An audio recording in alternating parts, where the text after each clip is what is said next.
Que devint la petite Gerda lorsqu'elle ne vit pas revenir son camarade Kay? Où pouvait-il être resté? Personne n'en savait rien. Personne n'avait vu par où il était passé. Un gamin seulement raconta qu'il l'avait vu attacher son traîneau à un autre, un très grand, qui était sorti de la ville. Personne depuis ne l'avait aperçu. Bien des larmes furent versées à cause de lui. La petite Gerda pleura plus que tous. « Il est mort, disait-elle. Il se sera noyé dans la rivière qui coule près de l'école. » Et elle recommençait à sangloter. Oh, que les journées d'hiver lui semblèrent longues et sombres. Enfin le printemps revint, ramenant le soleil et la joie. Mais Gerda ne se consolait point. « Kay est mort, disait-elle encore, il est parti pour toujours. » « Je ne crois pas, répondit le rayon de soleil. »« Il est mort, je ne le verrai plus, dit-elle aux hirondelles. »« Nous n'en croyons rien, répliquèrent celles-ci. À la fin, Gerda elle-même ne le crut plus. « Je vais mettre mes souliers rouges tout neufs, se dit-elle un matin, ce que Kay n'a jamais vu, et j'irai trouver la rivière et lui demander si elle sait ce qu'il est devenu. » Il était de très bonne heure. Elle donna un baiser à la vieille grand-mère qui dormait encore et elle mit ses souliers rouges. Puis, elle partit toute seule, passa la porte de la ville et arriva au bord de la rivière. « Est-il vrai, lui dit-elle, que tu m'as pris mon ami Kay ? Je veux bien te donner mes jolis souliers de maroquin rouge si tu veux me le rendre. » Il lui parut que les vagues lui répondaient par un balancement singulier. Elle prit ses beaux souliers qu'elle aimait par-dessus tout et les lança dans l'eau. Mais elle n'était pas bien forte, la petite Gerda. Ils tombèrent près de la rive et les petites vagues les repoussèrent à terre. Elle aurait pu voir par là que la rivière ne voulait pas garder ce présent, parce qu'elle n'avait pas le petit Kay à lui rendre en échange. Mais Gerda crut qu'elle n'avait pas jeté les souliers assez loin du bord. Elle s'avisa donc de monter sur un bateau qui se trouvait là au milieu des joncs. Elle alla jusqu'à l'extrême bout du bateau et de là lança de nouveau ses souliers à l'eau. La barque n'était pas attachée au rivage. Par le mouvement que lui imprima Gerda, elle s'éloigna du bord. La fillette s'en aperçut et courut pour sauter dehors. Mais lorsqu'elle revint à l'autre bout, il y avait déjà la distance de 3 pieds entre la terre et le bateau. Le bateau se mit à descendre la rivière. Gerda, saisie de frayeur, commença à pleurer. Personne ne l'entendit, excepté les moineaux. Mais ils ne pouvaient pas la rapporter à terre. Cependant, comme pour la consoler, ils volaient le long de la rive et criaient. La nacelle suivait toujours le cours de l'eau. Gerda avait cessé de pleurer et se tenait tranquille. Elle n'avait aux pieds que ses bas.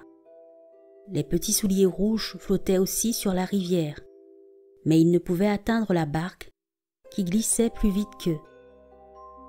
Sur les 2 rives poussaient de vieux arbres, de belles fleurs, du gazon touffu où passaient des moutons. C'était un beau spectacle. Mais on n'apercevait pas un être humain. Peut-être, pensa Gerda, la rivière me mène-t-elle auprès du petit Kay ? Cette pensée dissipa son chagrin. Elle se leva et regarda longtemps le beau paysage verdoyant. Elle arriva enfin devant un grand verger tout planté de cerisiers. Il y avait là une étrange maisonnette dont les fenêtres avaient des carreaux rouges, bleus et jaunes, et dont le toit était de chaume. Sur le seuil se tenaient 2 soldats de bois qui présentaient les armes aux gens qui passaient. Gerda les appela à son secours. Elle les voyait vivants. Naturellement, ils ne bougèrent pas. Cependant, la barque approchait de la terre. Gerda cria plus fort. Alors sortit de la maisonnette une vieille femme qui s'appuyait sur une béquille. Elle avait sur la tête un grand chapeau de paille enguirlandé des plus belles fleurs. « Pauvre petit, dit-elle, comment es-tu arrivé ainsi sur le grand fleuve rapide? Comment as-tu été entraîné si loin à travers le monde ?» Et la bonne vieille entra dans l'eau. Avec sa béquille, elle atteignit la barque, la tira sur le bord et enleva la petite Gerda.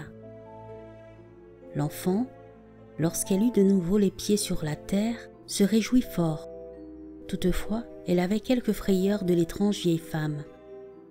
« Raconte-moi, dit celle-ci, qui tu es et d'où tu viens. » Gerda lui fit le récit de tout ce qui lui était arrivé. Lorsque la fillette eut terminé son récit, elle demanda à la vieille si elle n'avait pas aperçu le petit Kay. La vieille répondit qu'il n'avait point passé devant sa maison, mais ne tarderait sans doute pas à venir.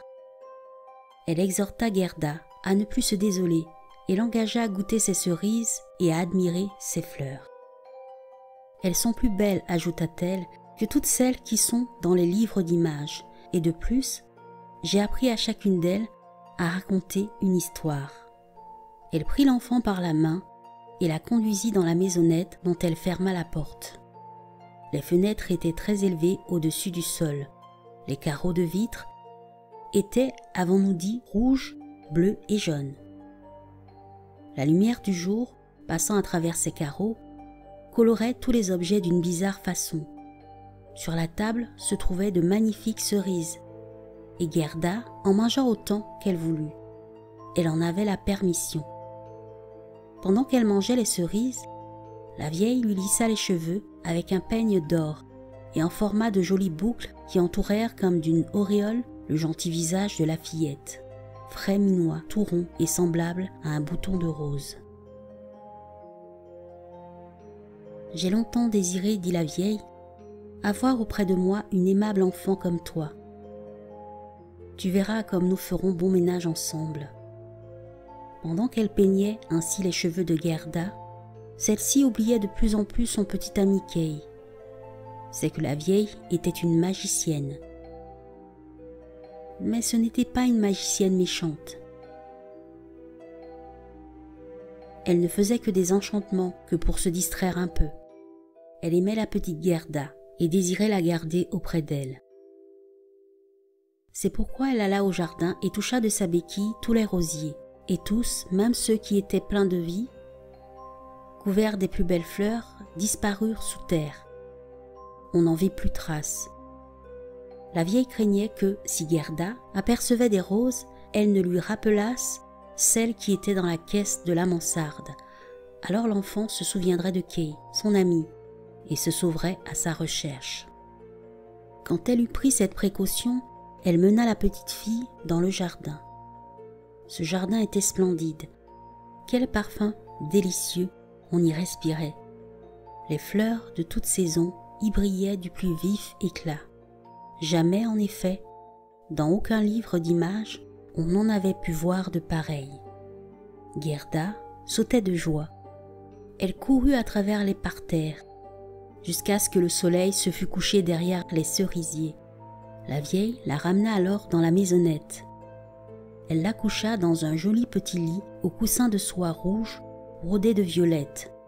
Gerda s'endormit et fit des rêves aussi beaux qu'une reine le jour de son mariage.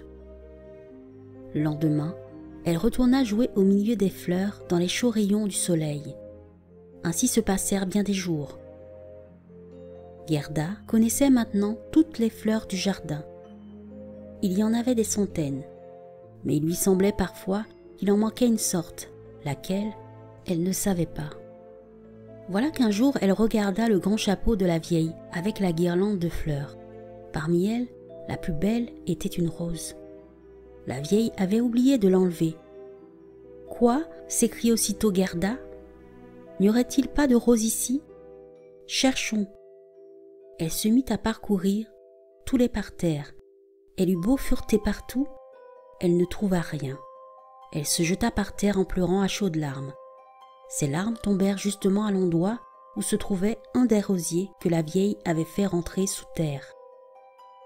Lorsque la terre eut été arrosée de ses larmes, l'arbuste en surgit tout à coup, aussi magnifiquement fleuri qu'au moment où il avait disparu.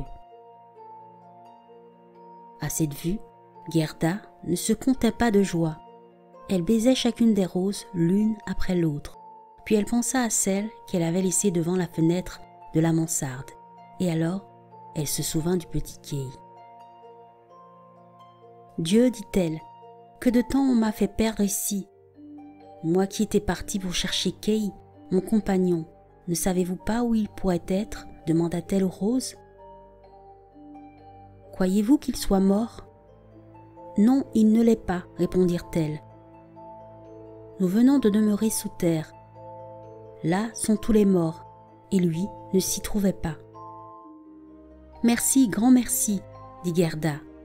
Elle courut vers les autres fleurs, s'arrêtant auprès de chacune, prenant dans ses mains mignonnes leur calice, et leur demanda : « Ne savez-vous pas ce qu'est devenu le petit Kay ?» Les fleurs lui répondirent. Gerda entendit les histoires qu'elle savait raconter, mais c'étaient des rêveries. Quant au petit Kay, aucune ne le connaissait. Que disait donc le lys rouge ? Entends-tu le tambour ? Boum, boum, toujours ces deux sons, toujours boum, boum. Entends-tu le chant plaintif des femmes, les prêtres qui donnent des ordres ? Revêtue de son grand manteau rouge, la veuve de l'hindou est sur le bûcher. Les flammes commencent à s'élever autour d'elle et du corps de son mari. La veuve n'y fait pas attention. Elle pense à celui dont les yeux jetaient une lumière plus vive que ces flammes, à celui dont les regards avaient allumé dans son cœur un incendie plus fort que celui qui va réduire son corps en cendres. Crois-tu que la flamme de l'âme puisse périr dans les flammes du bûcher ? Comment veux-tu que je le sache ? Dit la petite Gerda. Mon histoire est terminée, dit le lys rouge. Que raconta le liseron ? Sur la pente de la montagne est suspendu un vieux donjon. Le lierre pousse par touffes épaisses autour des murs et grimpe jusqu'au balcon. Là se tient debout une jeune fille. Elle se penche au-dessus de la balustrade et regarde le long de l'étroit sentier. Quelle fleur dans ces ruines ! La rose n'est pas plus fraîche et ne prend point avec plus de grâce à sa tige. La fleur du pommier n'est pas plus légère et plus aérienne. Quel doux froufrou font ses vêtements de soie. Ne vient-il donc pas ? Murmure-t-elle. Est-ce de Kay que tu parles ? Demanda la petite Gerda. Non, il ne figure pas dans mon conte, répondit le liseron. Que dit la petite Perce-Neige ? Entre les branches, une planche est suspendue par des cordes. C'est une escarpolette. De gentilles fillettes s'y balancent. Leurs vêtements sont blancs comme la neige. À leur chapeau flottent de longs rubans verts.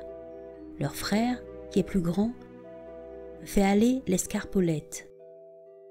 Il a ses bras passés dans les cordes pour se tenir. Une petite coupe dans une main, un chalumeau dans l'autre. Il souffle des bulles de savon. Et tandis que la balançoire vole, les bulles aux couleurs changeantes montent dans l'air.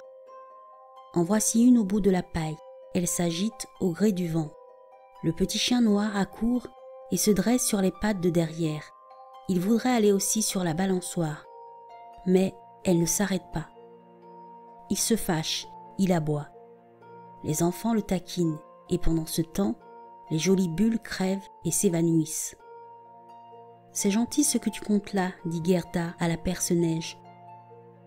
Mais pourquoi ton accent est-il si triste ? Et le petit Kay, tu ne sais rien de lui non plus ?» La Perce-Neige reste silencieuse. que racontent les hyacinthes.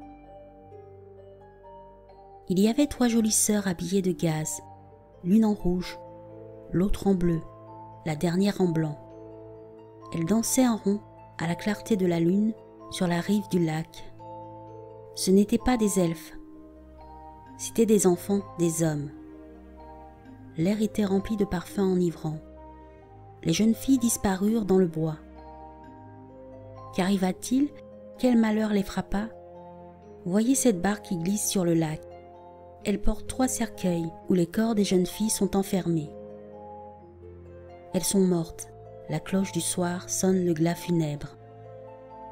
Sombre Hyacinthe, interrompit Gerda. Votre histoire est trop lugubre. Elle achève de m'attrister. Dites-moi, mon ami Kay est-il mort comme vos jeunes filles? Les roses disent que non. Et vous, qu'en dites-vous? Cling, clang, répondirent les hyacinthes. Le glas ne sonne pas pour le petit Kay. Nous ne le connaissons pas. Nous chantons notre chanson. Nous n'en savons point d'autre. Gerda interrogea la dent de lion qu'elle voyait s'épanouir dans l'herbe verte. « Tu brilles comme un petit soleil, lui dit-elle. Sais-tu où je pourrais trouver mon camarade de jeu ?»